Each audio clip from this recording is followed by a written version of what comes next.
Hi, I'm Mitto, and these are the 10 games that I'm most excited to play in 2016. I know, all these lists are the same. I'll just spoil it now.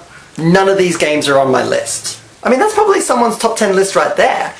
But if you're still with me, if you're still interested, let's get right into it. Number 10 is Rise of the Tomb Raider by Crystal Dynamics. I am aware this game came out in 2015. However, I don't own an Xbox One. I'm going to be playing it when it comes out for PC on, I think, the 28th of January. The Tomb Raider reboot game in 2013 totally took me by surprise. It didn't feel like a reboot at all. It just kind of brought Tomb Raider into modern significance. It was different in a lot of ways, but I also felt it was true to its roots in a lot of ways. And they really treated Lara with the respect that she deserves and enhanced on her character rather than redefining it. I'm hoping to see more character development and more tombs and longer ones. For a game that was called Tomb Raider, there was surprisingly few tombs in that game. With this game though, I am a little worried with how they're going to deal with Lara becoming more murderous. Number 9 is The Last Guardian by Team Ico. This game would also be much higher on my list, however I'm not entirely convinced that it's going to come out in 2016 yet. Team Ico's last game, Shadow of the Colossus, is one of my all-time favourite games. The way it conveys so much emotion in such subtle ways,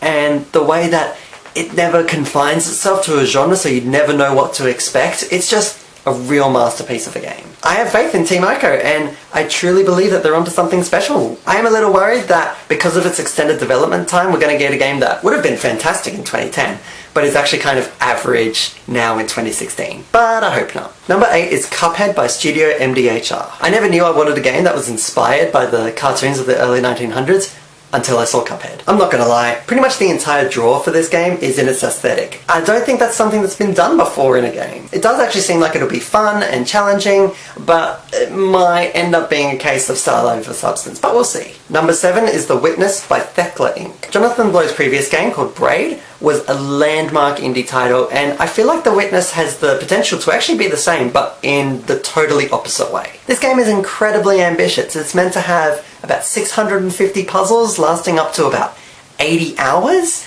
and each puzzle is meant to be different and further the narrative of the game. He says the game is the opposite of subversive, whatever that is. If you haven't heard of The Witness, or you're just not excited about it, go look it up. It comes out in a couple of weeks, and it's going to be a big deal. It might just collapse under the weight of its own ambition, but Jonathan Blow seems to recognise that, and it looks like it's going to be really good. Number 6 is Overwatch by Blizzard. Blizzard are just so good at getting people hooked on their games. I feel like they probably abuse the same systems that gambling machines do. They just hit that addiction spot so well. Overwatch just looks so bright and just so much fun. While I'm not really a fan of first-person shooters at all, I feel like this Dota-inspired Team Arena game I can kind of actually get behind. I just hope that my lack of skills in FPS games doesn't hinder my ability to enjoy it, because I'm really bad at first-person shooters. Number 5 is Tacoma by Fulbright. Fulbright's last game, Gone Home, really pushed the boundaries of what was considered to be a game. It forewent all the traditional gameplay mechanics such as combat and puzzles, and is one of the pivotal games that spearheaded the discussion into what makes a game a game. And it's inspired an entire genre of these narrative-driven games, the so-called walking simulators. I realised that Gone Home wasn't the first, that games like Dear Esther came earlier, but what elevated Gone Home above the others, in my opinion, was its accessibility, its atmosphere, which it just absolutely nailed, and the way that it weave the narrative into the environment so well. And I think that if Fulbright can reproduce all of that in the Rapture-esque space station setting of Tacoma, then they're going to hit something truly inspired.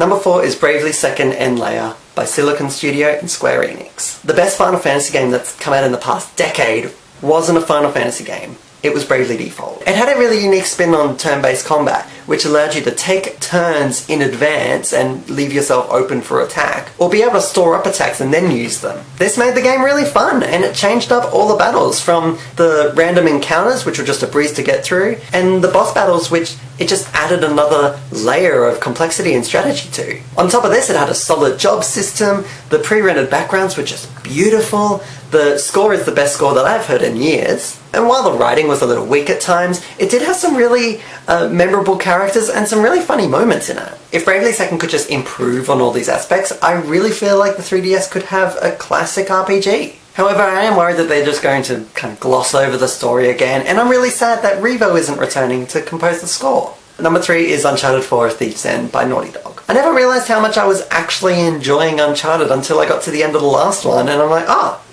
that was really good. Naughty Dog are probably, honestly, the best storytellers in the industry. The Uncharted games are just lots of fun, and they have some of the most spectacular and memorable moments in any game. The jump to the PS4 really excites me. I feel like that'll be a very natural transition for Uncharted, and I just hope that after The Last of Us, Naughty Dog continues to really up the ante with their emotional storytelling and their immersive gameplay as well. Uncharted 4 has the potential to be the best of the entire series, and I just hope they really explore the character of Nathan Drake and just completely break him. Not much else to say really, everyone's excited about this game, right? Number 2 is Firewatch by Campo Santo. I'm not really sure why, but I am completely enthralled with this game. I love its setting in the National Forest and the fact that it's actually based on an actual event in time. I love the art and how it sort of looks like a Pixar film but then feels a lot more adult to it, and how that kind of clashes a little bit. But mostly I'm just kind of curious about what this game is going to do and where it's going to go. It excites me to see that there's no sort of traditional gameplay mechanics, so there's going to be like a focus on narrative.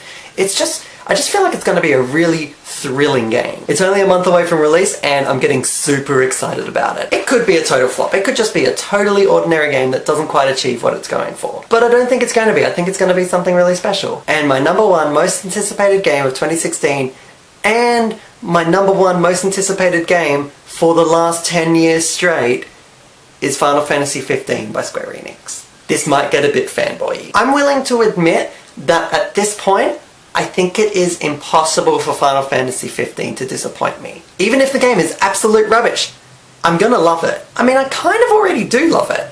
The game isn't even out yet and it's already had such a big impact on my life and growing up. The demo released last year, episode Duske, was really great, and I'm looking forward to them fleshing out the combat a bit more and having a more story-focused sort of experience rather than Duske, which was a more open area. The Final Fantasy series is my favourite game series of all time, and I feel like 15 can potentially bring it back to the golden era that was Final Fantasy 6 through 10. Sure, I'm a little worried that it's going to feel like a 10-year-old game, but Square Enix have been very upfront about saying this is not the same game that it was 10 years ago. And that does upset me a little bit. I was so excited about that first trailer of Versus 13 10 years ago. But at the same time, I'm probably just equally as excited for Final Fantasy 15 right now. There are other games that I haven't mentioned, but what's even more exciting than that is that there are games that I haven't even heard of or that will just completely surprise me. I almost hope that none of these games will actually appear on my end of year list because there was just so many good games that surprised me this year. Except Final Fantasy 15. I'm just going to call it now. Final Fantasy 15 is my number one favourite game of 2016. So that's it. Let me know what games you're really excited about. I'll see you hopefully in a few weeks where I will have my thoughts on a game. Bye.